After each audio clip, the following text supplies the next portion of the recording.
The night Ridge died, the building did not feel empty. It felt heavy, as if the walls themselves were holding their breath, burdened by everything that had been said too late, and everything that had never been said at all. His office lights were still on, cutting sharp rectangles of brightness against the glass, a quiet defiance against the darkness pressing in from the city beyond. To anyone passing below, it might have looked like another late night for a man who had always lived inside urgency. No one imagined that this time, the work would not be finished, that the pressure he had carried for years had finally crossed the invisible line between endurance and collapse. Ridge had not chosen death impulsively. That was the cruel misunderstanding many would cling to later, because it made the loss easier to categorize. In truth, his decision had been forming for a long time, shaped by accumulation rather than explosion. Betrayal had a way of arriving incrementally, each slight small enough to rationalize, each disappointment subtle enough to forgive, until forgiveness itself became a form of self-erasure. Ridge had built his identity on leadership, on vision, on the belief that loyalty, personal and professional, was something earned through passion and sacrifice. What he had not prepared for was the slow realization that passion no longer protected him, and sacrifice was no longer reciprocated. The pressure of running the company had once energized him. For years, Forrester had been more than a business. It was a legacy he believed in with near-religious intensity. Every collection, every risk, every boardroom battle carried emotional weight, because it was tied to history, to family, to a name that had defined his sense of purpose. But markets changed, audiences shifted, and innovation no longer waited for tradition to catch up. As revenues declined, Ridge found himself defending not just strategies, but the very relevance of the institution he had given his life to. Each quarterly report felt like a verdict, each meeting a trial where he was both defendant and judge. What cut deepest was not the numbers themselves, but the comparison that followed them everywhere. Katie's company, leaner and freer from legacy expectations, was rising fast. Its growth was undeniable, its success celebrated openly. Where Forrester struggled under the weight of history, her company thrived on agility and clarity. Ridge told himself he was proud of her, that competition was healthy, that success anywhere in the industry was a victory for creativity. But pride could not fully mask the sting of displacement. The unspoken narrative, that the future no longer belonged to him, settled into his thoughts with ruthless persistence. Inside the company, trust began to fracture. Decisions he made were questioned with an edge that felt less like collaboration and more like judgment. Allies hedged their support, careful not to align themselves too closely with a leader whose grip on the market appeared to be weakening. Ridge felt the shift acutely. The room no longer leaned in when he spoke. Silence followed his proposals where enthusiasm once lived. He sensed conversations ending when he entered, sensed contingency plans being drawn without his knowledge. Betrayal did not announce itself dramatically, it seeped in through polite smiles and procedural delays. At home, the isolation deepened. Ridge had always believed that personal connection would anchor him when professional storms raged. Instead, he found himself navigating emotional distances that mirrored the boardroom's coldness. Words of reassurance felt rehearsed, concern felt conditional. The people he had trusted to stand beside him now seemed to evaluate him from a distance, measuring his worth against outcomes he could no longer control. He carried the unbearable sense that he was being quietly replaced, not just as a CEO, but as a central figure in the lives he once shaped. The office became his refuge and his prison. Late nights stretched longer, not because there was more work to do, but because leaving felt like surrender. In that room, surrounded by sketches and awards that testified to decades of influence, Ridge confronted the contradiction of his life. He had everything that should have signaled success, yet nothing that felt secure. The company's decline was not merely financial, it symbolized a deeper erosion of meaning. He questioned whether leadership was still an act of creation, or merely damage control, whether vision mattered when momentum had shifted elsewhere. As the pressure intensified, Ridge began to internalize failure in a way that was both logical and devastating. He told himself that the company's struggles were a reflection of his own obsolescence, that the market's rejection of Forrester was a verdict on his inability to evolve. Every triumph Katie's company achieved reinforced that narrative, not because she had wronged him, but because her success illuminated the gap between where he stood and where the world was going. He did not resent her, he resented what her ascent revealed about his own stagnation.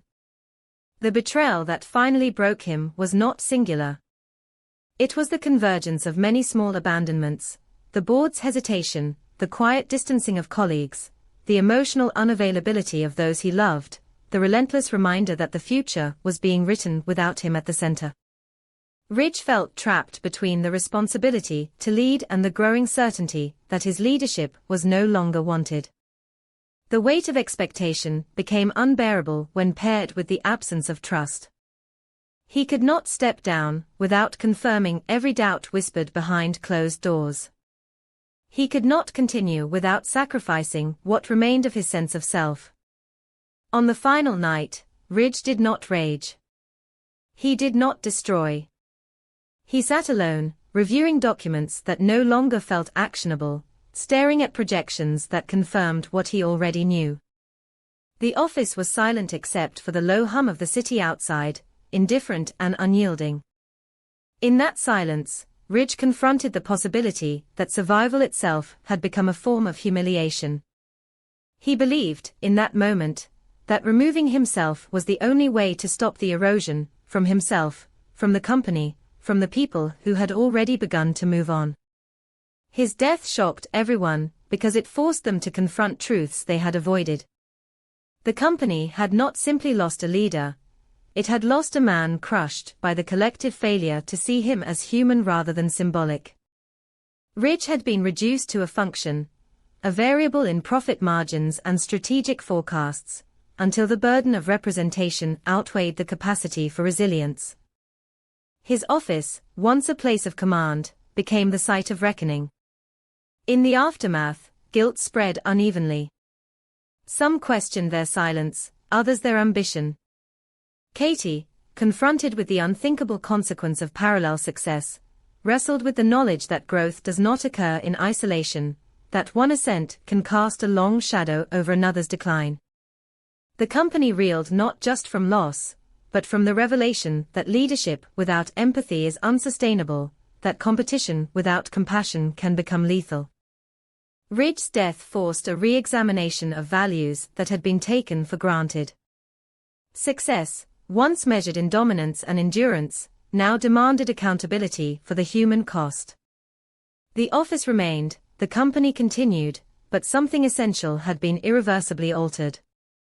His absence became a question that could not be answered by strategy alone. How many warnings had been ignored? How many signs misread? How often had strength been mistaken for invulnerability? In the end, Ridge did not die because he was weak. He died because he believed he no longer had the right to be strong. The tragedy lay not only in his choice, but in the collective failure to recognize that leadership requires support as much as authority, and that betrayal is not always loud. Sometimes it arrives quietly, wrapped in professionalism and progress, until the person at the center can no longer see a place for themselves in the future they helped build. After Ridge was gone, the city rushed to fill the silence he left behind. It always did. Loss invited narrative, and narrative demanded resolution. Within hours, a letter surfaced, measured, composed, unmistakably calm, written in a tone that suggested acceptance rather than despair. The words carried a cadence that reassured rather than accused, a careful balance between responsibility and release. To most, it read like a final act of control from a man who had always believed leadership meant shaping the story even when the ending was unbearable. The public absorbed it with tragic efficiency. This, they concluded, was his choice.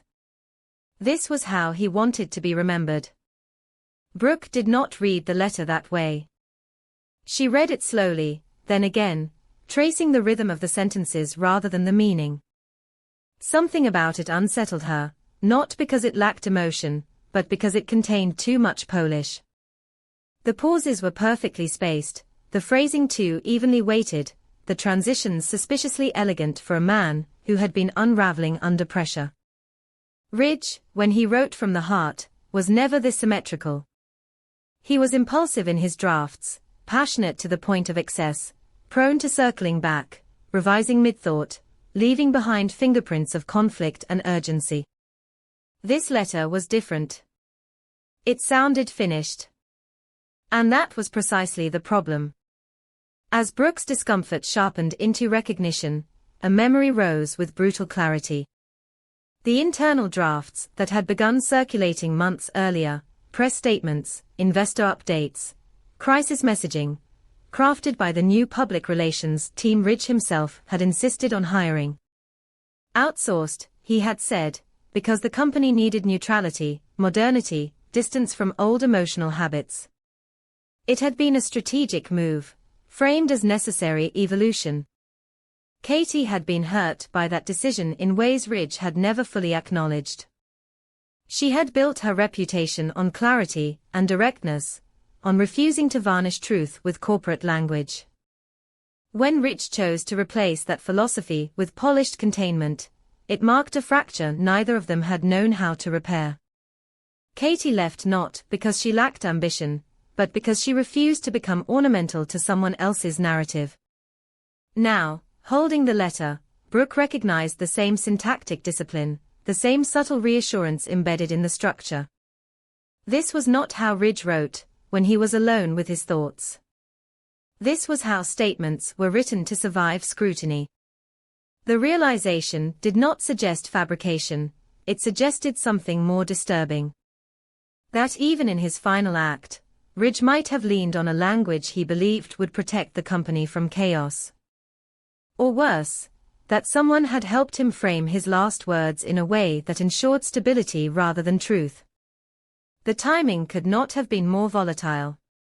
Katie's company was entering a new chapter with undeniable momentum.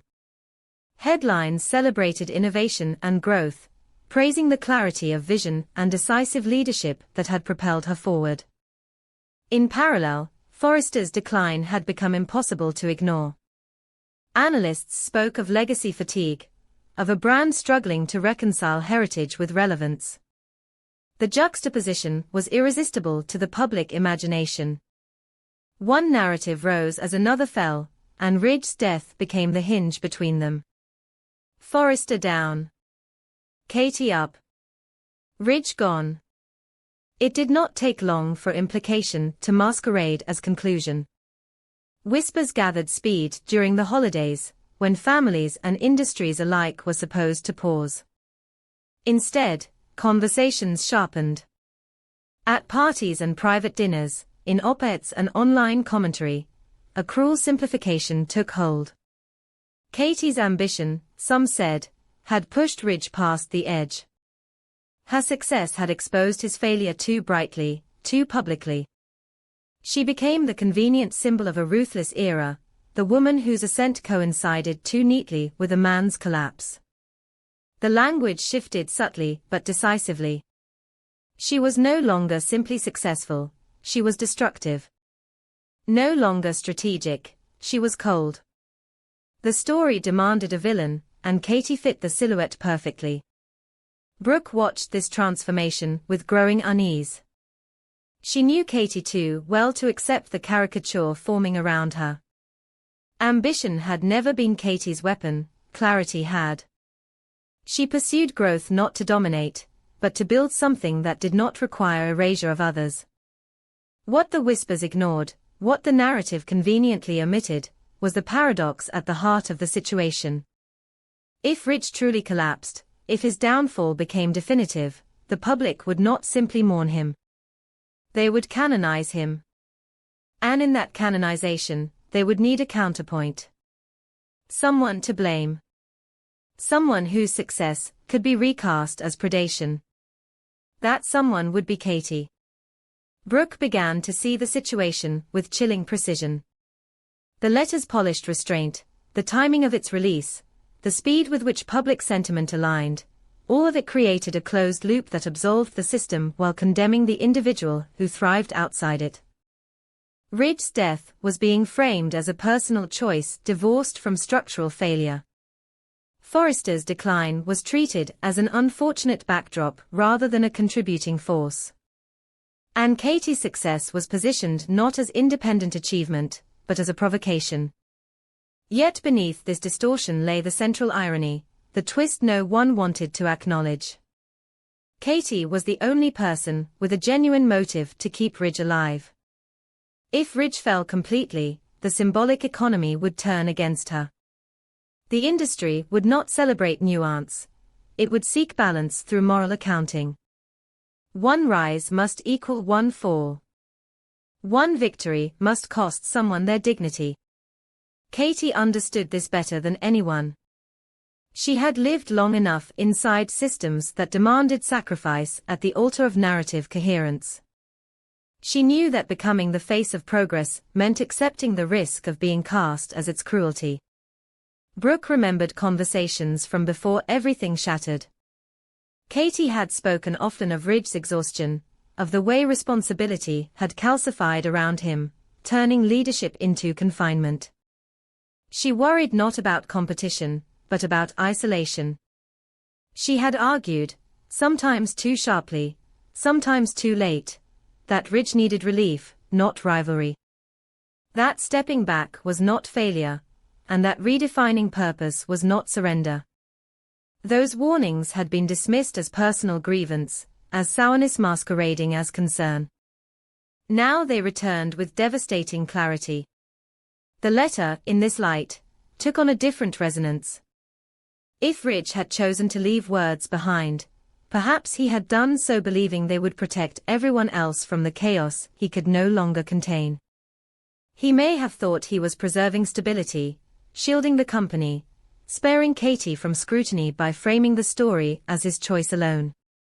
But in doing so, he had inadvertently handed the public a simplified narrative that required a villain to complete it. The system he tried to protect turned its gaze outward, searching for someone to absorb the unresolved tension he left behind. Katie felt the shift immediately. Invitations cooled. Praise grew conditional. Every success was now followed by a footnote, an unspoken question about timing and consequence. She recognized the danger not because she feared accountability, but because she understood symbolism. If she allowed herself to be framed as the woman who outpaced Ridge, she would become the embodiment of ambition without mercy. The holiday whispers were not random, they were rehearsals for a larger judgment.